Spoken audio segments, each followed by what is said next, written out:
Hola, soy Mari Carmen Pegalajar y a continuación voy a hacer la exposición de la presentación de la asignatura para el grado de Educación Primaria y la mención de Audición y Lenguaje titulada Evaluación y Diagnóstico Diferencial de los Trastornos del Lenguaje y la Audición. En primer lugar, hemos de hacer referencia al temario. El temario de la asignatura está compuesto por 7 temas que vamos a pasar a desgranar cada uno de ellos con un poco de mayor detalle. El tema 1 se centra en la introducción y la evaluación a los problemas del lenguaje. En el tema 2 se pasa a describir cuál es el procedimiento de evaluación y diagnóstico para estos trastornos y a partir del tercer tema se va a estudiar en profundidad cada uno de los trastornos de la audición y lenguaje, cómo poder evaluarlos y diagnosticarlos para el alumnado de educación primaria. Así el tema 3 aborda los trastornos de la voz, en el tema 4 se trabaja los trastornos de la articulación, en el tema 5 el trastorno de la fluidez verbal y el mutismo selectivo o ausencia del habla, el tema 6 habla o trabaja sobre la afasia y finalmente en el tema 7 se aborda la evaluación y el diagnóstico para las alteraciones en el lenguaje escrito. Es importante que a la hora de planificar el proceso a seguir para poder cursar la asignatura se tenga en cuenta el plan de trabajo subido al campus virtual de la asignatura para saber cuáles son las fechas en las que se abre cada tema y los plazos de entrega, diferentes trabajos, participación en los foros, etc. En cuanto a los materiales y recursos, todos los documentos están disponibles en el campus virtual, donde aparecen temarios, prácticas y participación en el foro. Asimismo, se podrá tener en cuenta la bibliografía de referencia o la web relacionada y que aparecen detalladas en el programa de la asignatura.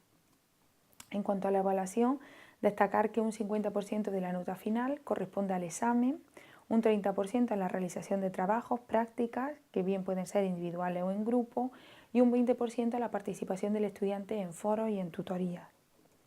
En cuanto al examen, se llevará a cabo una prueba tipo test sobre los contenidos de la materia, formada por 25 preguntas con 3 opciones de respuesta. Cada 2 respuestas mal restan una bien. Es imprescindible llevar el DNI en la fecha del examen y además la fecha de esos exámenes son inamovibles, es decir, no se podrá modificar previa causa justificada.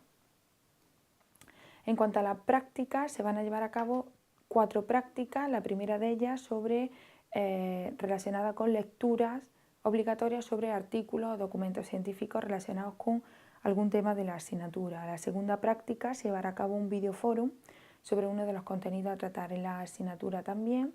En la práctica 3 está centrada en el diseño de una prueba de evaluación y diagnóstico sobre un tipo de trastorno de audición y lenguaje y finalmente se llevará a cabo una cuarta práctica sobre resolución de supuestos prácticos de carácter global para todas las asignaturas de la mención.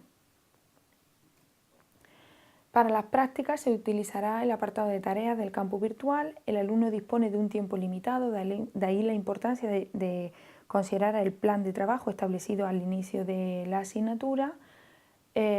Dispone de ese tiempo limitado y pasada la fecha no se podrán entregar las prácticas. En cuanto a la confección de los grupos de trabajo para las prácticas que tienen un carácter grupal, es responsabilidad del alumnado, es decir, en este caso yo, que soy la profesora, no seré la encargada de elaborar los grupos, sino que el alumnado deberá de confeccionar los grupos de acuerdo a los criterios establecidos, sobre todo en cuanto a número de integrantes.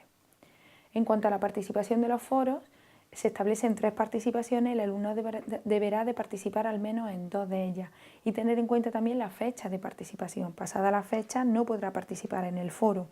Igualmente las tutorías presenciales que no tienen un carácter obligatorio para el alumnado. Finalmente se presentan los datos míos para cualquier duda o sugerencia que tengáis con respecto a la asignatura. Muchas gracias.